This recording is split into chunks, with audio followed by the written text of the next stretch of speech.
Hello to you once again. The following position arises in Howard Staunton's Chess Player's Handbook, first edition 1847, and it is on page 411 and continues with the diagram number 12 onto page 412. And this is the position here that Staunton gives, and it's white to play and win. Now, how does he achieve his objective here? Well, I have already put a problem on very similar to this. And what happens is white plays there. Black's move is forced, so he goes there. And now, of course, what you don't want to do is to put him in stalemate.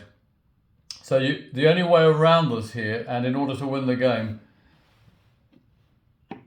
is to do that. You promote. Now, he has to take off the queen.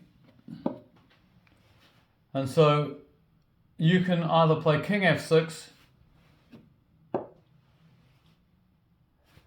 or you can play king h6. It doesn't really make any difference. Just take a look at that. What does he do there? Well, he has to go here and then you play there. And he only has one move, and then the game is all over. So that's fairly straightforward. Let's just put it back for a moment. Staunton then goes on to say, if you replace this pawn with a bishop, it's a totally different ball game. Let's just have the long view of that for a moment. Why is that? Well, for the simple reason that this doesn't work now because he can just come here and white is not able to make any progress. So what else does white have in mind here if he were in this position? Well, he can play here. And what is interesting about this position is that black can either take that bishop or ignore it. Let's just say he ignores it and he plays here. So what does white play? Well, of course, his pawn is en prise here, so he plays here. Now, you can take the bishop at this stage. So what happens now? Well, let's go this way this time. And black takes the opposition. And now you notice the significant difference between this and the earlier study with the two pawns is that we have this situation, and in order to maintain protection of the G-pawn, black is in stalemate.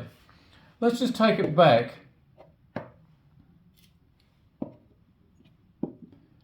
Bishop G8. Now, instead of king to G7, he takes the bishop at once.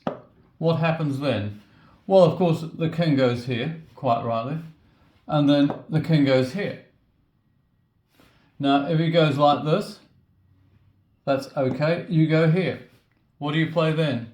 Well, you go here, and then you go here, and you have an absolute repeat performance of the previous variation where black is landed in stalemate. That is very interesting.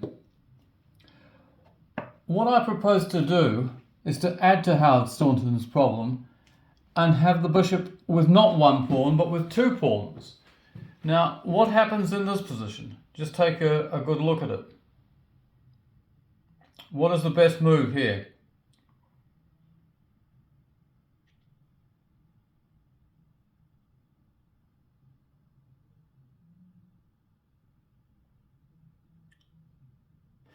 Well, supposing he plays the same way as before, so what happens now? Well, black's move is forced.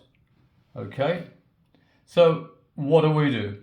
Well, we queen this pawn, and of course it has to be taken off. You can't take the bishop because the queen covers the bishop. So what do we do now? Just take a good look at it. Now, if you play king h6 here, which is that, white wins, but it's a protracted business compared to playing the other way. Why is that? Well, if you play there, you see, you're leaving the open part of the board so that black can escape. Whereas if you notice here, from beginning to end, you have a checkmate in 8 moves. Now his move is forced here, king to g8. So what do? Well, now you play here. And if you notice, there's no stalemate because black cannot take the opposition. He has to go here, you go there. So black's forced move, yeah. I think we better have a queen in this position, had we not. So black's only move, of course, is to here.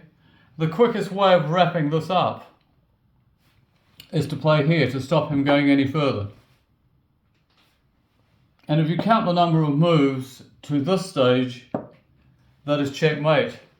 They're very interesting endings here, and if you ever find yourself in those sorts of positions, the sacrifice of the H-pawn is invariably the way to do it in that type of position. So keep that one in mind.